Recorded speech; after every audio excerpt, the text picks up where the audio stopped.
सभी साथियों को राम राम। स्वागत है आप सभी का GK GS by Harish Bhardwaj official YouTube channel के अंदर। एचएसएससी लास्ट 5 ईयर जो हरियाणा जीके हमारी चल रही है उसका जो है आज हम यहाँ पे 66वां जो भाग है वो डिस्कस करने वाले हैं। ठीक है, इससे पहले मैं जो है 65 भाग कंप्लीट करवा चुका हूँ। आई होप आप सभी पार्ट जो है सीक्वेंस वाइज एक एक करके देख रहे होंगे। कोई ऐसा नया बच्चा है जो पहली बार ये वीडियो देख रहा है तो मेरा यही सजेशन है उसको, अगर आप सीरियसली तैयारी कर रहे हैं एचएसएससी या हरियाणा पुलिस की, तो ये पूरी प्लेलिस्ट जो HSSC Haryana police constable plus sub inspector 2025 से आपको जो है मेरे चैनल पर मिल जाएगी या इसी वीडियो के डिस्क्रिप्शन में मिल जाएगी। उस प्लेलिस्ट को जो है अभी तक जितने भी वीडियोस में डाल चुका हूँ वो सारे जो है सीक्वेंस वाइज देख डालिएगा। ठीक है, तो चलिए बिना किसी टाइम वेस्ट के जो है वीडियो को शुरू कर लेते हैं। चलते हैं क्वेश्चन नंबर फर्स्ट के ऊपर।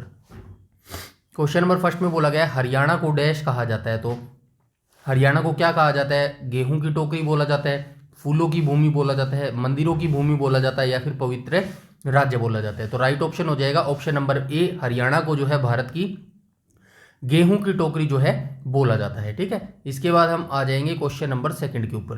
क्वेश्चन नंबर सेकंड में क्या बोला गया है? क्वेश्चन नंबर सेकंड में बोला गया चीनी यात्री ह्वेनसांग द्वारा जो है लिखी गई पुस्तक हरियाणा के डैश वैभव को दर्शाती है। तो इतने जो है आप इस क्वेश्चन के बारे में जो है इसका आंसर सोच लीजिएगा। मैं थोड़ा सा हर्षवर्धन के बारे में आपको अवगत करा देता हूँ। हर्षवर्धन जो थे इनका जो वर्धन वंश था, वर्धन वंश के संस्थापक कौन थे? पुष्यभूति जो है वर्धन वंश के संस्थापक थे और वर्धन वंश से ही जो है हर्षवर्धन संबंध रखते थे। इनके जो है 3 भाई बहन होते थे ये, और इनके पिता का नाम जो है पुष्यभूति होता था, और इनके जो भाई थे उनका नाम राज्यवर्धन होता था, और इनकी जो बहन थी वो राज्यश्री होती थी। ठीक है, पहली राजधानी इनकी होती थी वो थानेसर होती थी, और दूसरी राजधानी इन्होंने कहाँ पर बनाई थी? कन्नौज में जो है इन्होंने दूसरी राजधानी बनाई थी।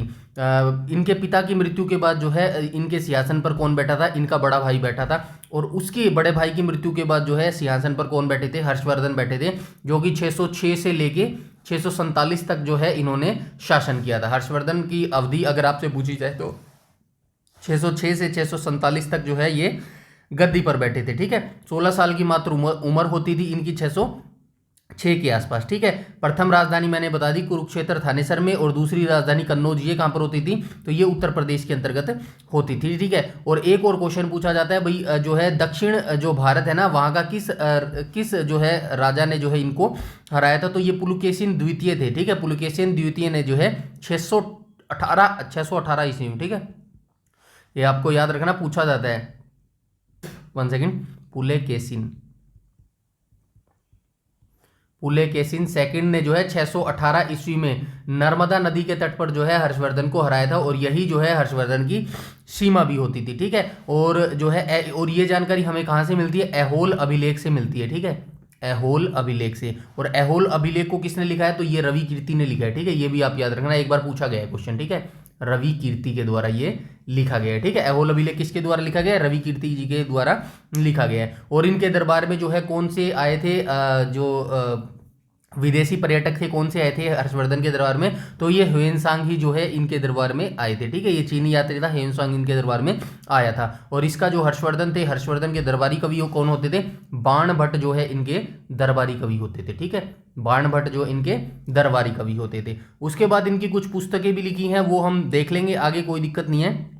वैसे आप सभी को जो है इनकी पुस्तक पता भी होगी। ठीक है, हर्षवर्धन की पुस्तक कौन कौन सी थी जो हर्षवर्धन ने खुद लिखी थी? रत्नावली होगी, नागानंद होगी, और प्रियदर्शिका होगी। ठीक है, ये सारी चीजें आपको याद रखनी है जो मैंने हर्षवर्धन के साम्राज्य और हर्षवर्धन के वंश के बारे में जो है मैंने आपको बताया है। ठीक है, इतने से में ही जो है क्वेश्चन पूछ लेता है एचएसएससी। ठीक है, यहां से 1 नंबर आपका डेफिनेटली पूछ लिया जाएगा। बाकी डिटेल से आप पढ़ना चाहते हैं तो यहाँ पे मैंने डिटेल से लिख दिया है इनके वंश के बारे में, इनकी प्रारंभिक जो साम्राज्य था कहाँ पर उनकी राजधानी थी, दूसरी राजधानी कहाँ तक थी, मतलब दूसरी राजधानी कौन सी थी मैं बता चुका हूँ। शासन क्षेत्र जो है कहाँ से कहाँ तक फैला हुआ था, तो ये देखो दक्कन की तरफ बढ़ते हुए, लेकिन पुलकेशिन द्वितीय ने इनको हरा दिया था, तो नर्मदा युद्ध में 618 में हार गया, तो यहीं तक जो है दक्षिण की इसकी सीमा होती थी। ठीक है, इसके बाद ऐहोल अभिलेख का भी जिक्र मैंने आपको बता दिया है। 634 से 35 ईस्वी का है जो अभिलेख है ना, वो 634 से 35 ईस्वी का है, वो याद रखना। और संस्कृत भाषा का जो है इसमें प्रयोग किया गया है। ठीक है, संस्कृत और साहित्य के बारे में बता चुका हूँ। दरबारी कवि बाण भट्ट था, और हर्षवर्धन ने जो है ये कादम्बरी पुस्तक लिखी थी। वही किसने लिखी थी? दरबारी कवि जो बाण भट्ट था ना, उसने कादम्बरी पुस्तक को लिखा था। हर्ष के द्वारा 3 नाटक लिखे गए थे, रत्नावली, नागानंद और परिदर्श का। बाकी डिटेल से आप यहाँ पर आराम से बैठ के पढ़ लीजिएगा, ठीक है। नेक्स्ट क्वेश्चन पर चलते हैं, क्वेश्चन नंबर 3 के ऊपर। क्वेश्चन नंबर 3 में क्या बोला गया है, तो हरियाणा की सबसे पुरानी नहर है। तो हरियाणा की सबसे पुरानी नहर कौन सी हो जाएगी, तो हरियाणा की सबसे पुरानी नहर हो जाएगी पश्चिमी यमुना नहर हो जाएगी, ठीक है। डोंट वरी, ये मैंने अपने आप से नहीं लिखा है, पश्चिमी पूर्वी यमुना नहर, ठीक है ना। तो ये एचएसएससी ने ऐसा ही क्वेश्चन में पूछा गया था, पश्चिमी पूर्वी यमुना नहर। वैसे पश्चिमी यमुना नहर होना चाहिए, हरियाणा की सबसे पुरानी नहर है, ठीक है।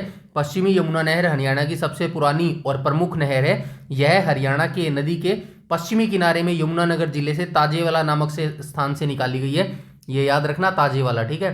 ताजेवाला को अब किस नाम से जाना जाता है, हथीनी कुंड बैराज नाम से इसको जाना जाता है, ठीक है। हथीनी कुंड बैराज के नाम से जाना जाता है। 1999 में ये बनाया गया था। कहाँ पर है ये, यमुनानगर के अंतर्गत ये अवस्थित है। और क्या याद रख सकते हैं, 1880 78 79, ठीक है, 79 1879 में जो है इस पश्चिमी यमुना नहर को जो है ताजेवाला में से जो है माफ कीजिएगा, यमुना नहर से जो है इसको निकाला गया था, ठीक है। ये चीज आप याद रखेंगे। इसके बाद हम चलते हैं क्वेश्चन नंबर 4 के ऊपर। क्वेश्चन नंबर 4 में क्या बोला गया, हरियाणा देश के डैश उत्पादन के लिए प्रथम स्थान पर है। मतलब किस चीज का उत्पादन हरियाणा करता है जिसमें पूरे देश में जो है वो पहले नंबर पर आता है, तो ये हो जाएगा ट्रैक्टर, ठीक है। ट्रैक्टर के उत्पादन में जो है हरियाणा पूरे भारत देश में जो है प्रथम स्थान पर है, ठीक है। इसके बाद हम चलते हैं क्वेश्चन नंबर 5 के ऊपर। क्वेश्चन नंबर 5 जो है, थानेसर में पाई जाने वाली भारी मिट्टी को क्या कहा जाता है। तो इसका क्वेश्चन का आंसर जो है आप मुझे कमेंट सेक्शन में कमेंट करके बताएंगे, ठीक है। नेक्स्ट क्वेश्चन पर चलते हैं, क्वेश्चन नंबर 6 के ऊपर।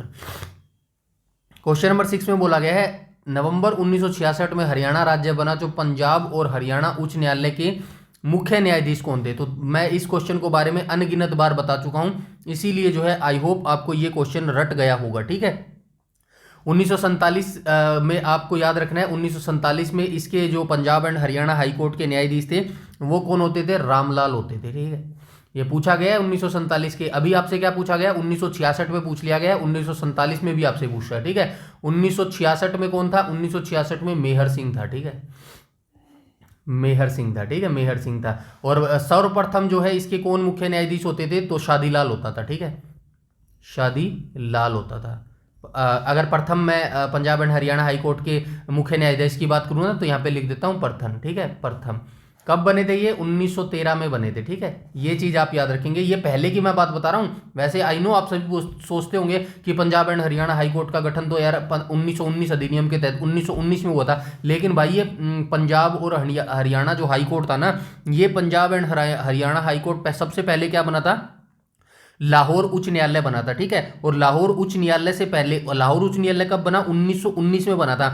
लेकिन लाहौर उच्च न्यायालय से पहले ये जो है किस नाम से जाना जाता था, पंजाब चीफ कोर्ट के नाम से जो है इसको जाना जाता था, ठीक है। ये चीज आप याद रखिएगा, डिटेल से सारी चीजें मैंने यहाँ पे लिख दी है। 1947 में इसके मुख्य न्यायाधीश कौन थे, 1966 में इसके मुख्य न्यायाधीश कौन थे, सर शादीलाल को जो है 1913 में पंजाब के चीफ कोर्ट में न्यायाधीश के पद पर जो है नियुक्त किया गया था। और यहीं से ये चीज जो है एचएसएससी पूछता है। आई होप अब जो है ये चीजें क्लियर हो गई होगी, ठीक है। नियुक्ति मैंने डिटेल से यहाँ पे लिख दिया। 1913 में जो है पंजाब चीफ कोर्ट में जो है न्यायाधीश के रूप में नियुक्त हुए थे शादीलाल, ठीक है। उसके बाद 1919 में जब जो है लाहौर हाई कोर्ट बना ना, उस समय भी जो है यही जो है वो होते थे, न्यायाधीश होते थे, ठीक है। 1920 में वह लाहौर हाई कोर्ट के पहले भारतीय स्थायी मुख्य न्यायाधीश जो है बन गए थे, ठीक है। ये चीजें आप ऐसे याद रखेंगे, ठीक है। बाकी ये शादीलाल के बारे में ही डिटेल से कुछ बच्चे ऐसे होंगे जिनको नहीं पता होगा। बाकी ये 1947 वाला, 1966 वाला, 1955 वाला सारी चीजें आई होप आपको पता भी होगी। और मल्टीपल्स टाइम जो है मैं प्रीवियस वीडियो के अंदर बता के भी आया हूं, ठीक है। इसीलिए बोलता हूं प्रीवियस वीडियो आप जरूर देखा कीजिए, ठीक है। चलते हैं नेक्स्ट क्वेश्चन, क्वेश्चन नंबर 7 के ऊपर। क्वेश्चन नंबर 7 में बोला गया हरियाणा का प्रथम राज्यपाल कौन था। तो आप सभी जानते हैं राज्यपाल की बात हमने पिछले वीडियो के अंतर्गत भी की है। तो हरियाणा का जो प्रथम राज्यपाल था वो कौन था, धर्मवीर था, ठीक है भाई। हरियाणा का प्रथम राज्यपाल कौन था, धर्मवीर था। अब हम बात करते हैं प्रथम राज्यपाल, यहां पे कर लेते हैं वर्तमान की। वर्तमान राज्यपाल कौन है, असीम कुमार घोष।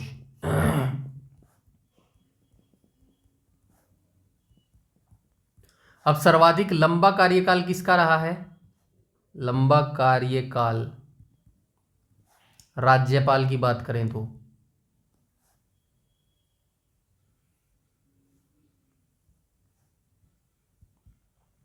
ये कौन हो जाएगा, BN चक्रवर्ती हो जाएगा। ठीक है। और सबसे छोटा की कार्यकाल की बात करूं तो हरियाणा के सबसे छोटा कार्यकाल जो है किस जो है राज्यपाल का रहा है, तो ये रहेंगे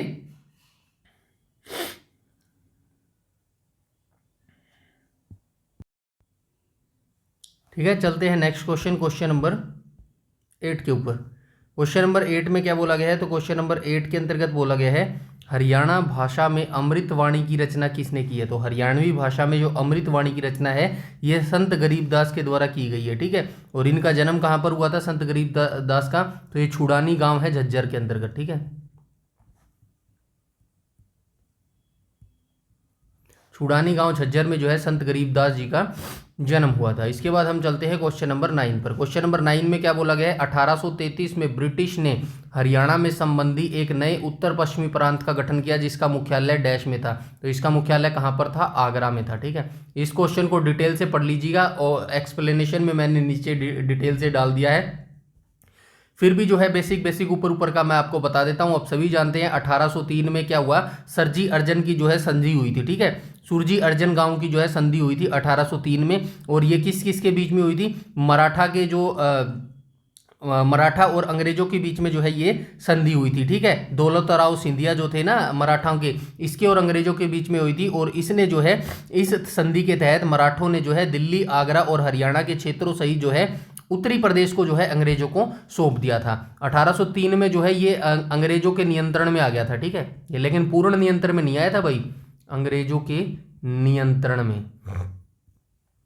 लेकिन पूर्ण नियंत्रण की बात करूं तो पूर्ण नियंत्रण कब आया था, पूर्ण नियंत्रण अंग्रेजों का आ गया था 1809-10 के अंतर्गत आ गया था। ठीक है। 1809-10 के अंतर्गत जो है ये पूर्ण नियंत्रण आ गया था। ठीक है। उसके बाद क्या हुआ, उसके बाद जो है 1810 से 33 का जो समय चला ना, 1810 से 33 का, तो उस समय जो है ये यहाँ पे डिटेल से लिख दिया गया यार, एक एक चीज मैं बताऊंगा ना। ये देखो 1810 से 33 में क्या हुआ, बंगाल प्रेसिडेंसी का हिस्सा रहा था। ठीक है। जो हरियाणा, दिल्ली और ये थे ना, ये सभी जो है बंगाल प्रेसिडेंसी का हिस्सा होते थे।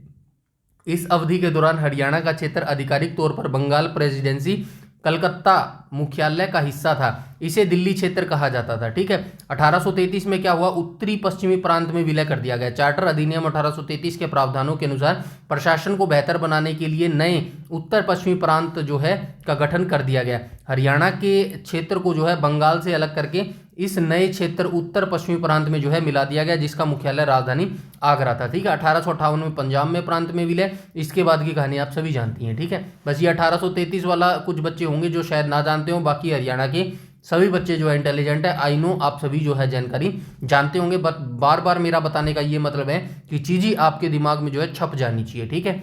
आइए चलते हैं नेक्स्ट क्वेश्चन, क्वेश्चन नंबर 10 के ऊपर। क्वेश्चन नंबर 10 में क्या बोला गया है, कौन सी कीर्ति जो है कवि खुशीराम की नहीं है। तो कवि खुशीराम की जो कीर्ति है वो कौन सी नहीं हो जाएगी, गुरु गोविंद सिंह तो है, युद्ध चरित भी है, राणा निमंत्रण भी है, तो ये सूरसागर नहीं हो जाएगी। सूरसागर किसकी हो जाएगी, सूरदास की जो है ये कविता हो जाएगी। ठीक है। नेक्स्ट क्वेश्चन पर चलते हैं, क्वेश्चन नंबर 11 पर। क्वेश्चन नंबर 11 में क्या बोला गया है, तो क्वेश्चन नंबर 11 में बोला गया है हरियाणा में पहला जैव गैस संयंत्र कहाँ स्थापित किया गया। तो हरियाणा का पहला जैव गैस संयंत्र जो है, जो बायो गैस प्लांट होता है ना, ये पानीपत जिले में जो है इसको कब स्थापित किया गया था, तो इसको 1991 में स्थापित किया गया था। ठीक है। ये आप याद रखना, 1991 में जो है पानीपत में जो है इसको स्थापित किया गया था। क्वेश्चन नंबर 12 को देख लेते हैं। 1948 में पंजाबी सूबे की मांग जो है पहली बार किसने उठाई थी, तो ये मास्टर तारा सिंह ने जो है उठाई थी। नेक्स्ट क्वेश्चन पर चलते हैं, क्वेश्चन नंबर 13 पर। 13 में क्या बोला गया, हरियाणा में डैश भिवानी जिले का विधानसभा क्षेत्र है। तो इनमें से जो है भिवानी का विधानसभा क्षेत्र कौन सा हो जाएगा, लोहारू हो जाएगा। ठीक है। बलरामगढ़ किसका है, ये बल्लभगढ़ फरीदाबाद का हो जाएगा। ठीक है। फरीदाबाद का हो जाएगा। ठीक है। और लाडवा किसका हो जाएगा, लाडवा कुरुक्षेत्र का हो जाएगा, कुरुक्षेत्र का हो जाएगा। ठीक है। ये विधानसभा क्षेत्र भी याद रखना भाई। नेक्स्ट क्वेश्चन पर चलते हैं, क्वेश्चन नंबर 14 पर। 14 में क्या बोला गया है, हरियाणा में कौन सी घग्गर नदी की एक सहायक नदी नहीं है। ठीक है। सहायक नदी नहीं है तो कौन सी हो जाएगी, तो ये हो जाएगी नगफगढ़ हो जाएगी। ठीक है, ये नगफगढ़ जो है ना, ये हरियाणा में जो है घग्गर नदी की एक सहायक नदी नहीं है। डोंट वरी, क्वेश्चन ऐसे ही पूछा गया है एचएसएससी के द्वारा। ठीक है, कुछ भी मेरी तरफ से यहाँ पर ऐड नहीं किया गया, एवरीथिंग जो भी एचएसएससी के द्वारा पूछा गया है और जो एचएसएससी के द्वारा बताया गया ना, वही मैं बता रहा हूँ, क्योंकि अंतिम चीज एचएसएससी के अकॉर्डिंग ही हम चलेंगे। ठीक है, तो ये इनमें से कौन सी नदी घग्गर की नदी नहीं हो जाएगी। अरुणा मारकंडा घग्गर की सहायक नदी है। सरस्वती भी किसी टाइम पे घग्गर की जो है सहायक नदी होती थी, और चोटांग भी जो है ये सहायक नदी होती थी। ठीक है, तो ये नगफगढ़ जो है ये यमुना की सहायक नदी है। ठीक है, यमुना बेसिन में जाके जो है ये आगे जाके मिल जाती है। डिटेल से मैंने यहाँ पे लिख दिया है, ये देखो नगफगढ़ जो नाला है, उद्गम स्थल जो है अरावली पहाड़ियों से जो है इसका उद्गम स्थल है साहिबी नदी के प्रवाह के रूप में। ठीक है, बेसिन यमुना नदी के बेसिन में जो है ये मिल जाती है। अरुणा जिसको जो है मारकंडा नदी अब बोला जाता है, शिवालिक पहाड़ियों से निकलती है और घग्गर नदी में जाके आगे जाके ये मिल जाती है। ऐसे ही सरस्वती नदी है। सरस्वती नदी तो फिलहाल जो है अब विलुप्त हो चुकी है। चोटांग नदी की बात करूं तो शिवालिक पहाड़ियों से निकलती है और घग्गर नदी जो है इसका बेसिन है। ठीक है, आराम से बैठ के पीडीएफ को डाउनलोड करके जो है इसको पढ़ लीजिएगा। ठीक है, नेक्स्ट क्वेश्चन पर चलते हैं, क्वेश्चन नंबर 15 पर। क्वेश्चन नंबर 15 में क्या बोला गया, भारत में पंचायती राज संस्था के चुनाव लड़ने के लिए न्यूनतम शैक्षिक योग्यता निर्धारित करने वाला हरियाणा का कौन सा राज्य है, तो हरियाणा दूसरा राज्य हो जाएगा। ठीक है, हरियाणा दूसरा राज्य हो जाएगा। कहाँ लिखूँ यहाँ पे, हरियाणा दूसरा है, तो भाई पहला आपको पता होना चाहिए, पहला भी पूछ सकते हैं। ठीक है, पहला, तो पहला कौन सा हो जाएगा, पहला राजस्थान हो जाएगा। ठीक है, जो पंचायती राज हमारे इलेक्शन होते हैं ना, पंचायतों के गांवों के इलेक्शन होते हैं, उसमें जो है योग्यता लागू करने वाला पहला राज्य राजस्थान है और दूसरा राज्य हरियाणा है। दोनों ने ही जो है 2015 में ही जो है ये रूल लागू किया था, बस महीनों का अंतर है। महीने आज ये देख लेते हैं, यहाँ पे लिखा हुआ कहीं ना कहीं, ये देखो पहला राज्य जो है ये 2015 मार्च 2015 में राजस्थान ने लागू किया था और सितंबर 2015 में जो है हरियाणा ने लागू किया था। ठीक है, ये माइनर सा फैक्ट है, ये जरूर याद रखिएगा। ठीक है, नेक्स्ट क्वेश्चन पर चलते हैं, क्वेश्चन नंबर 16 पर। क्वेश्चन नंबर 16 में बोला गया, हरियाणा में फरीदाबाद शहर की स्थापना किसने की थी, शेख फरीद के द्वारा जो है फरीदाबाद शहर की स्थापना की थी। हरियाणा की साहित्य अकादमी द्वारा प्रकाशित पत्रिका, तो ये हरियाणा की साहित्य अकादमी के बारे में बहुत बार बता चुका हूं। 1970 में इसकी स्थापना हुई थी, पंचकुला में इसका हेडक्वार्टर है। हरिगंधा जो है इसकी मुख्य पत्रिका हो जाएगी। नेक्स्ट क्वेश्चन पर चलते हैं, हरियाणा में कितने विधानसभा क्षेत्र है, आप सभी जानते हैं 90 जो है इसका राइट आंसर हो जाएगा। नेक्स्ट क्वेश्चन पर चलते हैं, क्वेश्चन नंबर 19 पर। क्वेश्चन नंबर 19 में क्या बोला गया, हरियाणा में निम्नलिखित में से कौन सा रेडियो स्टेशन सबसे पुराना है। कल भी इसकी बात की थी, तो जो है रोहतक जो है सबसे पुराना हो जाएगा। 1976 में इसकी स्थापना हुई थी। कुरुक्षेत्र की स्थापना कब हुई थी, 1971 में हुई थी ना, 1991 में हुई थी मेरे भाई। ठीक है, और हिसार की कब हुई थी, हिसार की 1999 में हुई थी। ठीक है, तीनों के बारे में आप याद रखेंगे। बाकी मैंने कल जो है दूरदर्शन केंद्र के बारे में भी आपको जो है एक करंट अफेयर से रिलेटेड क्वेश्चन बताया था। अब आप मुझे कमेंट सेक्शन में ये बताइएगा, मुझे पता है दूरदर्शन का स्थापना जो है हिसार में हुई थी, उद्घाटन सुषमा स्वराज ने 2002 में किया था। आप सभी को ये डिटेल याद है। अब बस मुझे कमेंट सेक्शन में ये बताइएगा, जो ये दूरदर्शन केंद्र था, इसको जो है कहाँ पर स्थानांतरित कर दिया गया है वर्तमान में, और कब स्थानांतरित किया गया है। ठीक है, किस वर्ष जो है इसको कहां पर स्थानांतरित किया गया है दूरदर्शन को हिसार से, ये मुझे आप कमेंट सेक्शन में कमेंट करके जरूर बताएंगे। ठीक है, नेक्स्ट क्वेश्चन पर चलते हैं, क्वेश्चन नंबर 20 पर। क्वेश्चन नंबर 21 में बोला गया, हरियाणा में निम्नलिखित झीलों में से कौन सी सबसे बहुत बड़ी आर्द्र भूमि है। तो सबसे पहले याद रखना है, हरियाणा में जो है 2 आर्द्र भूमि है। ठीक है, हरियाणा में 2 आर्द्र भूमियां हैं। ठीक है, आर्द्र भूमियां हैं, कौन कौन सी हो जाएगी, एक तो सुल्तानपुर हो जाएगी, कहां पर है, गुरुग्राम में है। दूसरी क्या हो जाएगी, दूसरी है भिंडावास, ये कहां पर हो जाएगी, भिंडावास हो जाएगी झज्जर के अंदर।